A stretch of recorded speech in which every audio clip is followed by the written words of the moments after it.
ओम नमः शिवाय।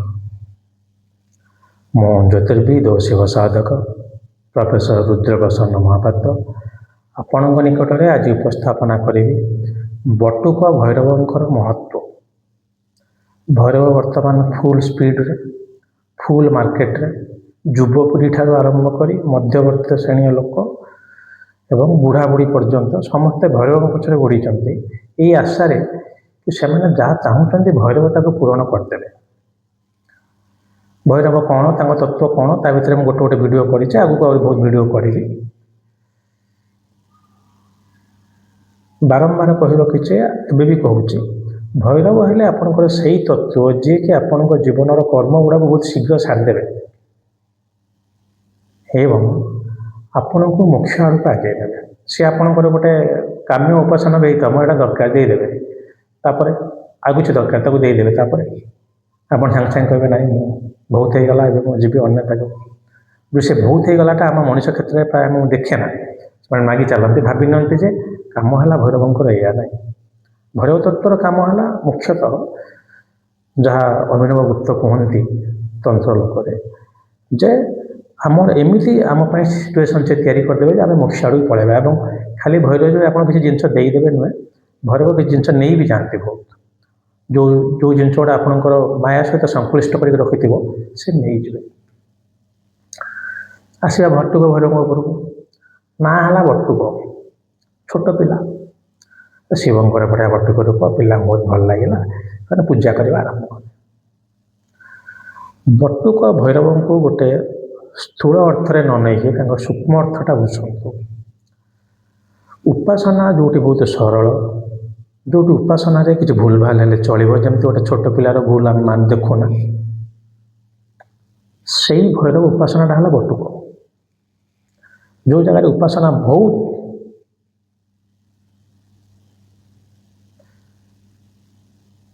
ଷ୍ଟ୍ରିକ୍ଟ ବା ବହୁତ କଷ୍ଟ ସାଧ୍ୟ, ସେଟାକୁ ଆମେ କହୁ କାଳ ଭୈରବ।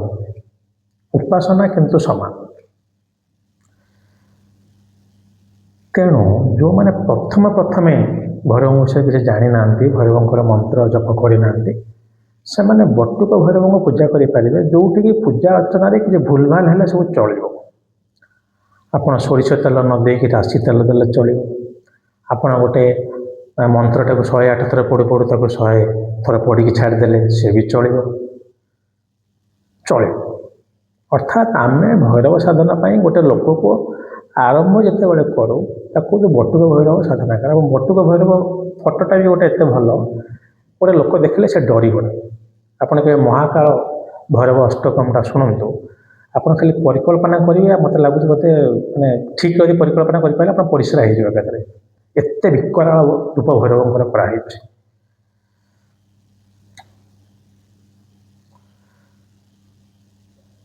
କିନ୍ତୁ ବଟୁକ ହେଲେ ବହୁତ ଶାନ୍ତ ଭୈରବ, ଯେଉଁମାନେ କି ଆମେ କେଉଁ ଗୃହସ୍ଥ ଲୋକ ପୂଜା କରନ୍ତୁ କିମ୍ବା ତାକୁ ଯେକୌଣସି ଲୋକ ପୂଜା କରିପାରିବ ନା।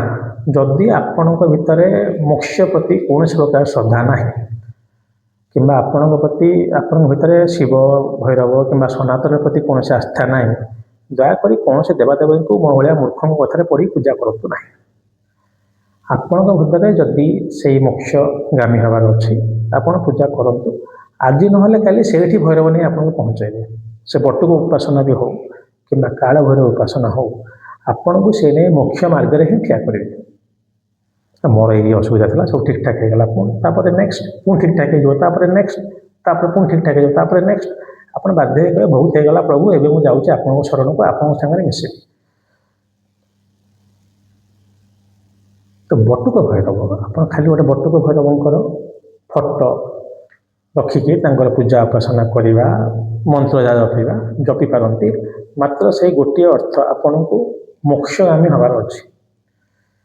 କୌଣସି ଧନଧାନ୍ୟ ପ୍ରାପ୍ତି ଆଶାରେ, କୌଣସି ଗୋଟିଏ ସାଂସାରିକ ସୁଖ ଆଶାରେ ମୁଁ ଆପଣଙ୍କୁ ଯୋଡ଼ା ହସ୍ତରେ ଅନୁରୋଧ କରୁଛି, କିଛି ଭଗବାନଙ୍କୁ ଡାକିବା ଦରକାର ନାହିଁ। ସେ ଭୈରବ ହୁଅନ୍ତୁ, ଭୈରବୀ ହୁଅନ୍ତୁ, କିଛି ଦରକାର ନାହିଁ। ସିଏ ଆମକୁ ସେଇଆ ଦେଇଛନ୍ତି, ଯେଉଁ ଜିନିଷ ପାଇବା ପାଇଁ ଆମେ ଯୋଗ୍ୟ। बटुक भैरवंकर जहाँ सब मंत्र आपको मिल जाए बहुत गुड़ा नेट्रे कौन से मंत्र कहूना लास्ट लोक कहे सार आप मंत्र कही बोली बहुत छोट छोट नाम मंत्र अच्छी आप जप करपारती जपिला समय आप बटुक भैरवंकर जो प्रतिरूपटी मिलूँ जहाँ मार्केट में ईश्वर तो प्रतिरूप ना छोटिया पिलाटे ये से ताकू मन को आनीपारती आप देखिए धीरे धीरे आपणकर भैरव सहित गोटे कनेक्शन जोगसूत्रटा खूब भल कि स्थापन हो पार।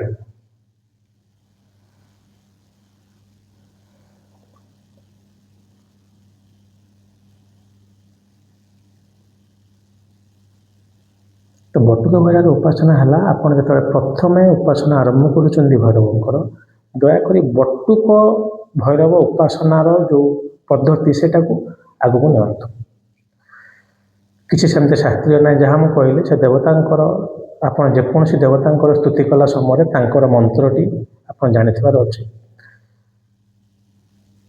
कि स्तुति गोटे जानिथार अच्छे एवं आखि बुझिक जदि करुँच आपणकर पिक्चरटा आपन आखि मनस पटाल रहीबार अच्छी ना आखि खोलिकी करुँच जप ताले गोटे फटो रखिपारती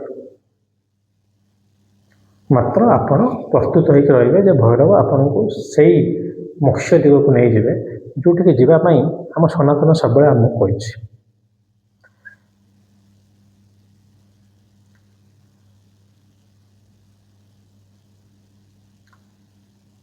उपासना कला समय जेकोसी भैरवंकर जदि आप जपमाला व्यवहार कर दयाक रुद्राक्ष किंबा कला माळीर माला व्यवहार करेंगे कला वस्त्र परिधान करेंगे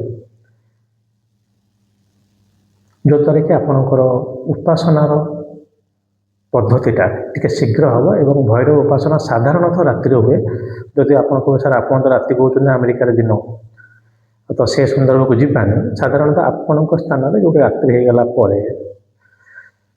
विशेषतः राति 9टा पर टी से समय मंत्र जप करेंगे जदि आपणकर भैरव तत्व निज भर जागरण करार अच्छे ना तार कौन आवश्यकता ना तो बटुक भैरव गोटे भैरव नुह जी कि आपको ये करेंगे सी गोटे भैरव उपासनार माध्यम गोटे गोटे शैली गोटे अप्रोच बटुक ठू काल बटुक यदि सबुठ सहज है काल भैरव सबुठ कष्ट पूरा माने शिव आपको नहीं एमती स्थिति रखिए आप जीवंता मूर्त मुझे कह जीवंता भूत आप जानते अघोरी मानक देखिए काशिले जीवंता भूत काल भैरव साधना मो स्थान मैंने से मृत्यु किंबा जीवन भितर किसी फरक ना से मैंने मरीजा भी सेम